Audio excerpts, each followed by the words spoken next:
Hello, this is Jess. Um, this is chat session number 56 and our continuing little sit downs and just things. I don't know, whatever I can come up with, I try to share it. And we're going to go right into the tidbits of history. 1946. In Las Vegas, Nevada, mobster Benjamin Bugsy Siegel opens the Pink Flamingo Hotel and Casino at a cost of $6 million. The 40-acre facility wasn't complete, and Siegel was hoping to raise some revenue with the grand opening. Well, they had the grand opening, and there was no hotel rooms. I guess that's what was complete, but he opened up the casino, so people were winning or whatever and taking their winnings to spend elsewhere instead of being there. And over a certain amount of time, it lost like $300,000. So they shut it down and reopened it in '47. And after that time, the people that from the mobster arena, I guess out of New York or whatever, were convinced that Siegel was not being square with them on the numbers of the money, and he was killed in his girlfriend's apartment, and she wasn't there. She was in Europe or somewhere, and haven't ever solved that crime, but that's an interesting little tidbit of Las Vegas in 1946. So anyway, about that, by the way, a lot of famous people throughout time, doing the Las Vegas circuit and stuff, have played in that hotel. And I'm not even sure if it's there anymore now. The Pink Flamingo, it changed to a couple of other names over time, but like I said, I'm not even sure if it's there. I haven't been to Vegas in a very, very long time, so I'm not sure. Alright, now we're going to go to 1966. After a stint in the U.S. Army and a creatively unfulfilling stretch as a session musician and sideman to acts like Little Richard and the Isley Brothers, 21-year-old Jimi Hendrix moves to New York in 1964 to set about building a solo career. Discovered, okay, it's in parentheses, by the way, 2 years later by the British manager-producer Chas Chandler, a former member of the Animals. Hendrix moved to England in 1966 and teamed up with bassist Noel Redding and drummer Mitch Mitchell to form the Jimi Hendrix Experience. The group scored an almost immediate UK hit with Hey Joe, which was released in mid-December. It was 10 days later, however, on December 26, 1966, that Jimi Hendrix wrote Purple Haze, the song that would not only give him his breakthrough hit in the United States, but also go on to define an entire musical era. He's my favorite guitarist to go to if I just want to, be taken back by his feeling. I guess I get a feeling when I listen to Hendrix, and very inspirational, very emotional player. I have listened to it most of my life and still do, and it's always good almost every time you hear it. Alright. But anyway, now let's go on to some other stuff.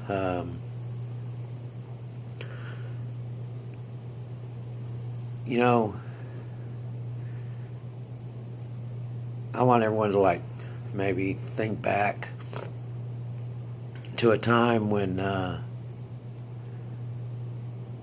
the division of of how people think and how we may have always had this thought, division. People think differently. There's different ideologies. But how did it become a Republican and a Democrat thing? Well, we should, as a nation, expect our elected officials, no matter what their ideology is, to enact legislation that benefits the majority of the people, not just a few select individuals because of their status or whatever.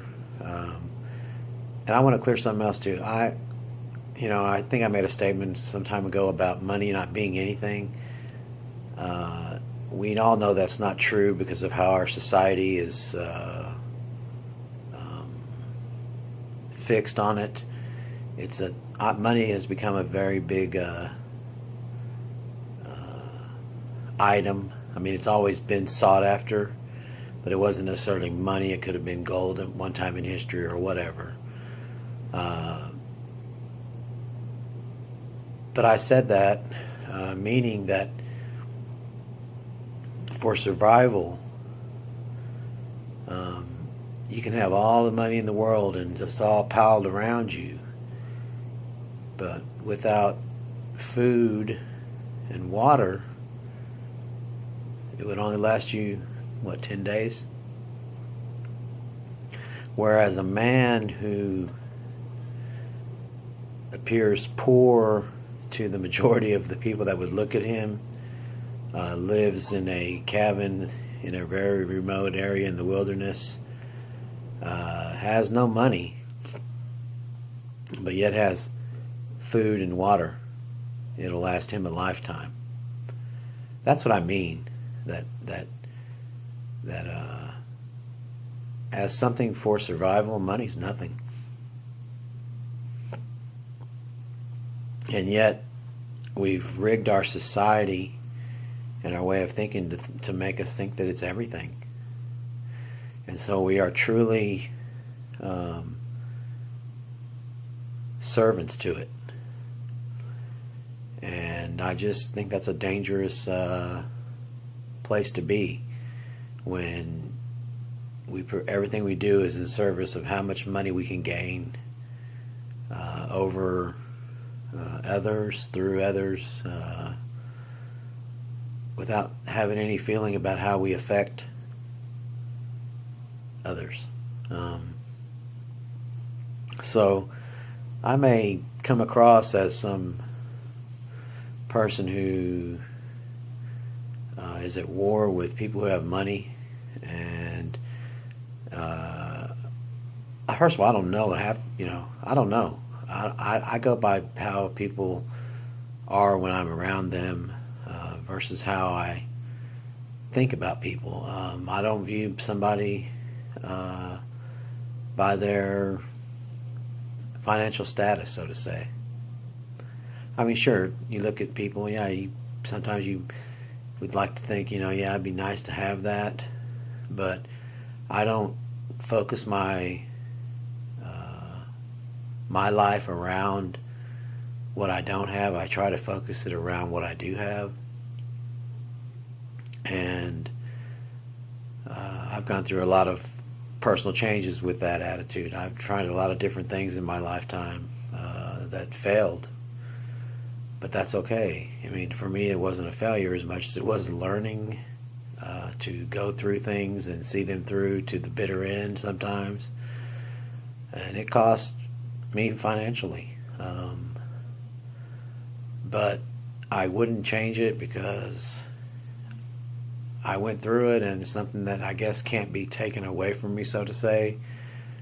I can say, hey, I've thrown 3 different musical productions outside concerts and indoor concerts, or indoor bands, so to say. It wasn't necessarily a concert, but it was a concert actually. So I mean, there's things that I've done, but I also don't live on that. I live on building from all those things that I have done in the past, to hopefully do better and have fun in the whole time. That's one of the things I think that's important about life, is it shouldn't be not fun. I'm not saying there's not serious moments. I'm not saying that, life isn't serious, but I think it should be fun. I think you should be able to look back 10 years from this day and say, man, I had fun over those last 10 years. Whatever you think you accomplished or didn't accomplish, if you could say that after 10 years of life, then you're on the right track. I mean, like I said, it's not all serious, but it can be fun. But anyway, back to the whole thing. Why, as a country, do we accept this Republican Democrat label on how we come across to others? Is it so we have something to say, I'm a Democrat or a Republican, so we can grab our rocks and sticks and guns and knives and go out and beat the Republicans, or go out and beat the Democrats, whatever? When can we lay all those labels down and start acting more like human beings that can see a better future by, even with different ideals, see a better future by working together, by forcing those elected officials that are up there in our government to standards that are only fair and right and just? Well, we can do that as a country, but it takes a lot of individuals saying, okay, we're going to do that. The ideas may always be there. There's all kinds of cures, but most cures come with action. We know what the diagnosis is. There's a complete lack of ethics, a complete lack of a standard of caring about our neighbors and people around us. I mean, there's just a lot of things. Those are the diagnoses. Those are the problems. And there's actual, remedies for it. But that's a whole nother video. I don't want to continue to just carry on. Be truthful, be happy, and let's look out for each other, okay?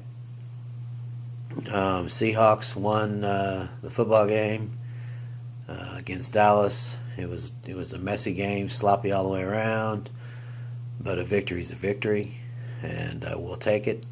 12th man, standing strong. Into the playoffs we go, hopefully. One more game to go, week 17 coming up. Have a great Tuesday evening.